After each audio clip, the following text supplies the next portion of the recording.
உங்களுக்கு நிம்மதி உண்டாகுவதாக. தேவனுடைய இரக்கங்கள் அதிகமாவதாக. தேவன் என்ன சொல்றாங்கன்னா, ஆதியாகமம் 16:13, என்னை காண்பவரை நானும் இவ்விடத்தில் கண்டேன் அல்லவா என்று சொல்லி தன்னோடு பேசின கர்த்தருக்கு நீர் என்னை காண்கிற தேவன் என்று பெயரிட்டாள். இந்த இடத்துல நிக்க எனக்கு பிடிக்கல, என்னை ஏன் இங்க நிக்க வச்சிருக்காரு தேவன்? எத்தனை பேர் கேட்டுட்டு நிக்கிறீங்க, ஐயோ இந்த இதுவா, இப்படி நிற்க எனக்கு பிடிக்கல, ஏன் இங்க நின்றுட்டு இருக்க, இப்படியெல்லாம் என்னை நிக்க வைக்காதீங்க ஏசப்பா. எத்தனை பேர் இன்னைக்கு ஜெபம் பண்ணீங்க? இப்படி திரும்ப ஒரு சூழ்நிலை வந்துடக்கூடாது ஏசப்பா. எத்தனை பேர் ஜெபம் பண்ணீங்க? ஏன்னா உங்களுக்கு சுத்தமா பிடிக்காத ஒரு சூழ்நிலையில நீங்க நின்றுட்டு இருக்கீங்க. இதெல்லாம் எனக்கு வரக்கூடாது அப்படின்னு நீங்க நினைச்சீங்க. அந்த சூழ்நிலையில நீங்க இப்ப நிக்கிறீங்க. பணமே இல்லாம நிக்கிறீங்கல்ல, கஷ்டமா இருக்கு.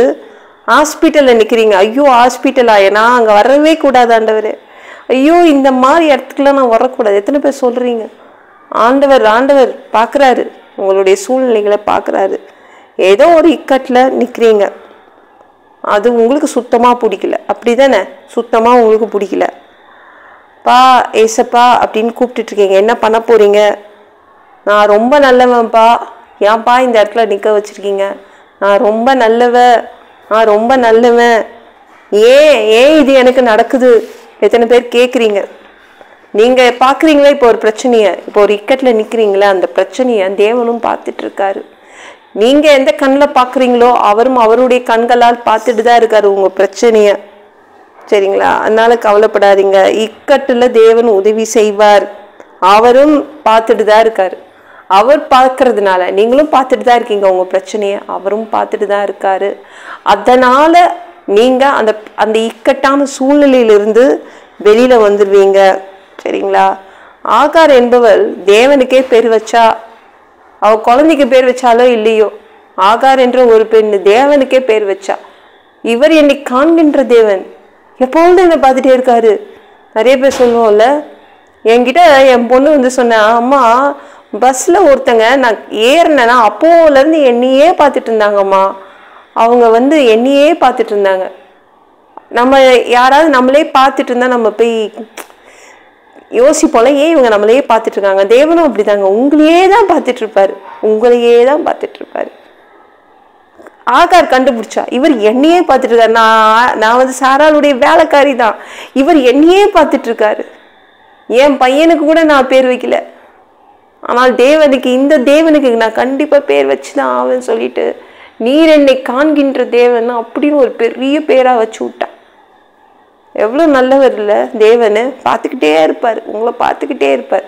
நம்ம நிறைய பேரை பார்ப்போம்ல, இவங்கள மாதிரி இருக்காங்க, அவங்கள மாதிரி இருக்காங்க. இவர் இப்படி பார்க்க மாட்டார், உங்க பிரச்சனையை பார்ப்பார்.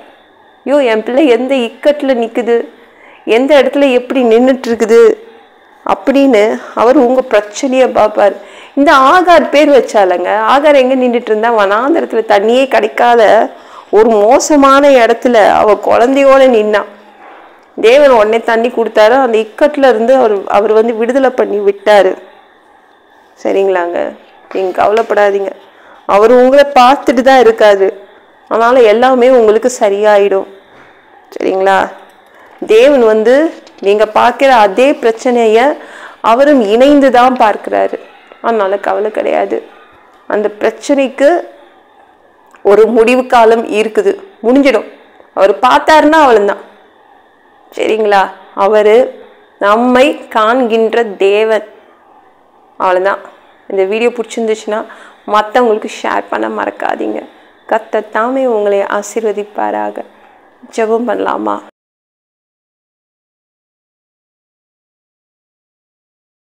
அன்பு பிதாவே, உங்க பிள்ளைங்க உங்க பாதத்துல வந்திருக்காங்கப்பா. சாமி இரக்கம் செய்யுங்க, இறங்குங்க அப்பா. உங்க பிள்ளைங்களை நீர் காண்கின்ற தேவன், நீங்க பார்த்துட்டே இருக்கிறீங்கப்பா, பார்த்துட்டே இருக்கிறீங்க. ஐயோ என் பிள்ளை தனியா நின்று பிரச்சனையை பார்க்க கூடாது, நானும் சேர்ந்து பார்ப்பேன்னு பார்த்து அந்த இக்கட்ல இருந்து நீங்க அவங்கள விடுதலை ஆக்குறீங்க. நன்றி அப்பா. எல்லா பொல்லாத பிசாசுகள், ஏவல்கள் மந்திரங்கள், தற்கொலை ஆவிகள், பயத்தின் ஆவிகள், பலவீனப்படுத்துகின்ற ஆவிகள் எல்லாம் இயேசு என்ற பெயரினை கொண்டு துரத்துகிறேன். ஓடிப்போ உங்க பிள்ளைங்கள ரத்த கோட்டிக்குள் மறைச்சுக்கோங்க. எல்லா மந்திரவாதியோடைய வாயையும் கையையும் கட்டுங்கப்பா, கட்டுங்கப்பா.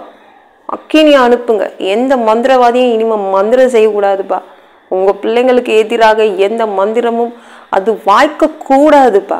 மந்திரவாதியோடைய வாயையும் அந்த 2 கைகளையும் கட்டி ஓரமா உட்கார வைங்கப்பா. நன்றியப்பா சாமி. இயேசுவின் காயப்பட்ட தழும்புகளால் எல்லா வியாதிகளும், எல்லா பலவீனங்களும், கேன்சர் போன்ற வியாதிகளும், மரணப்படுக்கைகளும் சரியாகுவதாக. உங்க பிள்ளைங்களுக்கு வியாதியை கொடுக்காதீங்க, கொடுக்காதீங்கப்பா. சுகமாக்குங்க, சுகமாக்குங்க. ஒரு ஆரோக்கியமான உடம்பு தான் நாங்கள் விரும்பி வந்திருக்கோம். ஆரோக்கியமான உடம்பு கொடுங்கப்பா ப்ளீஸ்ப்பா. அப்போ தான் இந்த பூமியில் நிம்மதியாக வாழ முடியும். மனிதனாக பிறந்த ஜீவ புஸ்தகத்தில் பேர் இருக்கணும். அப்படி இல்லைன்னா நீங்கள் அவனை பிடிச்சி நரகத்தில் தள்ளிடுவீங்க.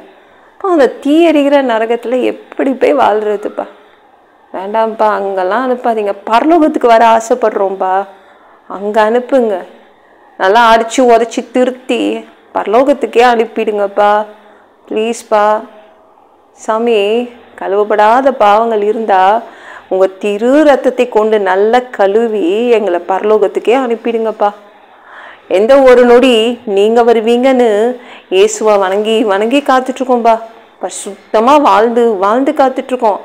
அந்த ஒரு இமை பொழுது உங்களுக்கு ஒப்பான ஒரு உடம்பு பெற்று நாங்கள் வந்துடுவோம்ப்பா. மதிய வாரத்தில் உங்களை சந்திக்க வந்துடுவோம் சாமி. அந்த தருணத்தை நாங்கள் இழந்துடக்கூடாதுப்பா. பசுத்தமாக வச்சுக்கோங்கப்பா. பசுத்தமாக வாழ்கிறது ஒரு மனிதனாலும் கூடாது. அதற்கும் உங்கள் உதவி தான் தேவை. ப்ளீஸ்ப்பா, உதவி செய்யுங்க. 3வது தடவை கூட இந்த பூமிக்கு வருவீங்க. 1000 வருடம் இந்த பூமியை ஆட்சி செய்வீங்க. அந்த பொற்காலத்தை நாங்கள் பார்க்கணும். எல்லாவற்றையும் ஒப்பு கொடுக்குற இயேசு முடிச்சதும் கிளம்பிதாவே. ஆமென். நாளைக்கு பார்க்கலாம்.